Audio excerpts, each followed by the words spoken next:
आज दुखद बरसी है, तो सर्वप्रथम हम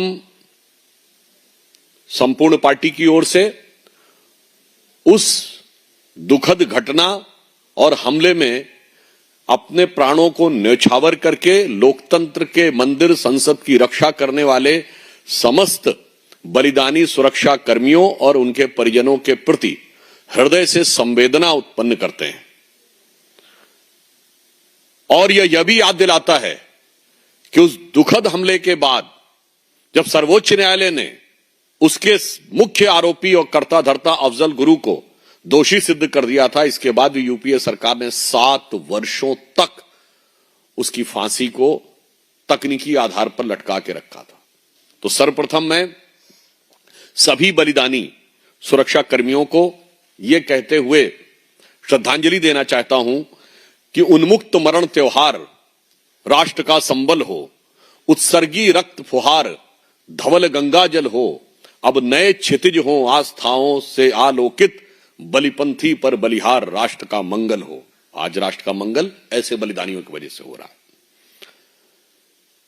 इसी के साथ आज हम सबके लिए, भारतीय जनता पार्टी के लिए और राष्ट्रीय जनतांत्रिक गठबंधन एनडीए के लिए एक बहुत ऐतिहासिक और अभूतपूर्व दिन है, जब केरल नगर निगम के चुनावों में केरल की राजधानी तिरुवनंतपुरम में भारतीय जनता पार्टी और एनडीए ने बहुमत प्राप्त कर लिया है।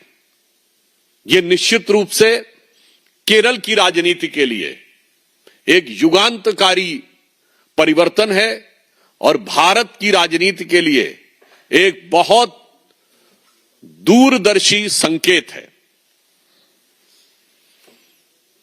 केरल में सिर्फ इतना ही नहीं है, एर्नाकुलम जिले में मुनम्मम क्षेत्र में जो ईसाई बाहुल्य है, वहां भी भारतीय जनता पार्टी ने शानदार जीत हासिल की है।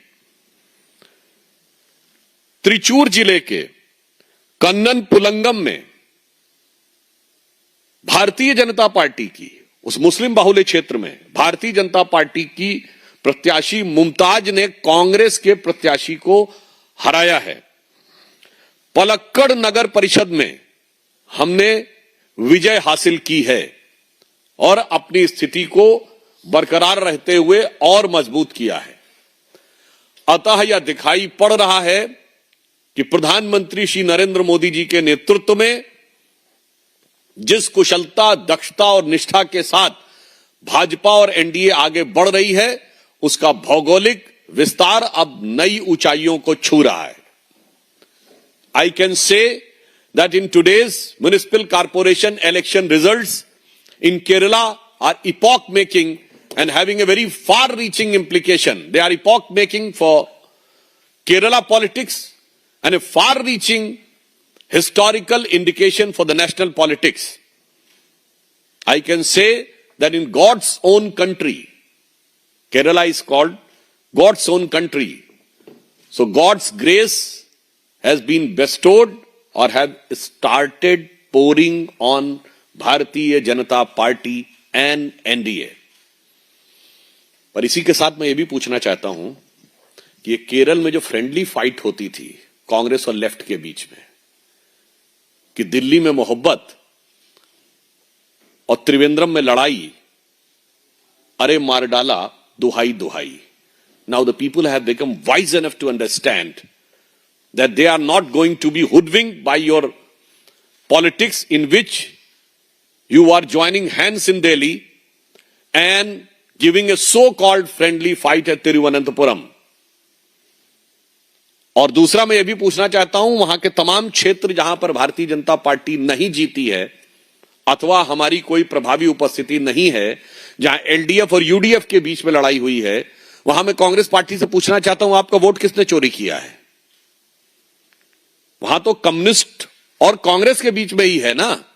तो मैं पूछना चाहता हूं कि आपका वोट किसने चोरी किया है, और कम्युनिस्ट पार्टी से पूछना चाहता हूं आपका वोट किसने चोरी किया है। अतः यह भी ये संकेत दे रहा है, इस केरल के नगर निगम चुनावों का यह भी एक अर्थ है कि किस प्रकार से जो भ्रम फैलाया जाता था वो भी साफ है, और ये दो मुही राजनीति को देश के किसी भी प्रदेश की जनता स्वीकार नहीं करती। तीसरी एक दुखद घटना जो कोलकाता में हुई, जहां पर भारत के लिए बहुत दुखद और पूरे देश के लिए शर्मसार करने वाली घटना हुई, जब अंतर्राष्ट्रीय ख्याति प्राप्त फुटबॉल खिलाड़ी लियोनेल मेसी के कार्यक्रम में सॉल्ट लेक स्टेडियम में जिस प्रकार की अव्यवस्था, भगदड़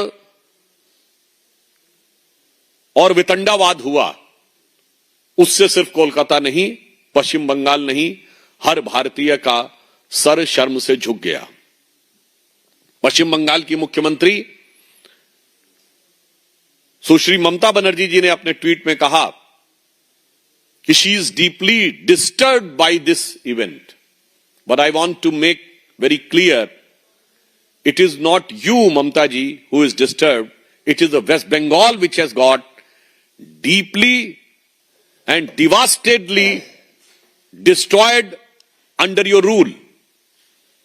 ममता जी, ये सिर्फ आपके विचलित होने या दुखी होने की बात नहीं है। आपके शासनकाल में पश्चिम बंगाल जिस दुखद और दर्दनाक स्थिति की तरफ पहुंच गया है, यह घटना उसका प्रमाण है। और इसके साथ मैं विपक्ष से पूछना चाहता हूं कि इस प्रकार के आयोजनों में ऐसी अव्यवस्था आपके राज्यों में क्यों होती है? 4 जून सन 2025 को बेंगलुरु में आईपीएल के बाद ऐसी ही घटना होती है। उससे पहले 27 सितंबर, उसके बाद 27 सितंबर 2025 को तमिलनाडु में ऐसी ही अव्यवस्था और अराजकता क्रूर डिस्ट्रिक्ट में होती है। हम पूछना चाहते हैं कि यह दर्शाता है कि वहां कानून व्यवस्था की स्थिति बहुत लचर है। जो लोग सत्ता में हैं, वो अपने अधिकार को कानून से ऊपर मानते हैं। वो किसी कानून और किसी व्यवस्था, मर्यादा या किसी भी रूल को मानने को तैयार नहीं होते हैं और हर कार्यक्रम को अपनी व्यक्तिगत अहम्मन्यता और व्यक्तिगत ईगो सेटिस्फैक्शन का मुद्दा बनाते हैं। अन्यथा इस जंग की तीनों घटनाएं वहीं पर क्यों होती हैं? ये पूरे इंडी गठबंधन की सरकारों और कार्यकर्ताओं के द्वारा सरकार को, व्यवस्था को ठेंगा दिखाने की मानसिकता से भी ग्रसित होने का प्रमाण है। और इसके लिए, और जो लोग भी उसमें घायल हुए हैं, उनके लिए हम सब बहुत संवेदना व्यक्त करते हैं। मगर ये पूरे इंडी गठबंधन के राज्यों का एक चरित्र दिखाई पड़ता है। इसके अतिरिक्त एक बहुत गंभीर और बहुत गहन विषय है, तमिलनाडु की सरकार के द्वारा जो कुछ किया जा रहा है। थिरुपरान कुंदरम मंदिर में जो दीपम उत्सव चलता था, जो बहुत पुराने समय से ब्रिटिश काल से सेटल्ड था, 1920 में इस विषय को लेकर लोग न्यायालय में गए। 1923 में उसका जजमेंट आ गया। 1931 में प्रिवी काउंसिल का भी जजमेंट आया और केवल दरगाह के आसपास के क्षेत्र को छोड़कर समस्त पहाड़ी का क्षेत्र देवस्थानम को दिया गया। In this matter the judicial record is very clear. In 1920, the litigation started during British time. In 1923, judgment came, and in 1931, Privy Council judgment also came, which has made it very clear and categorical that barring some area nearby the Dargah, rest of the entire hill belongs to Devasthanam. और इसके बाद another case regarding a pillar was filed in 1994, and in that case also a judgment came in 1996 in favor of the same process to be continued. Then the thing was continuing till 2014. यह व्यवस्था 2014 से चल रही थी। फिर यह stand लिया गया कि हाई कोर्ट ने कुछ टेक्निकल रीजंस के आधार के ऊपर उस विषय आप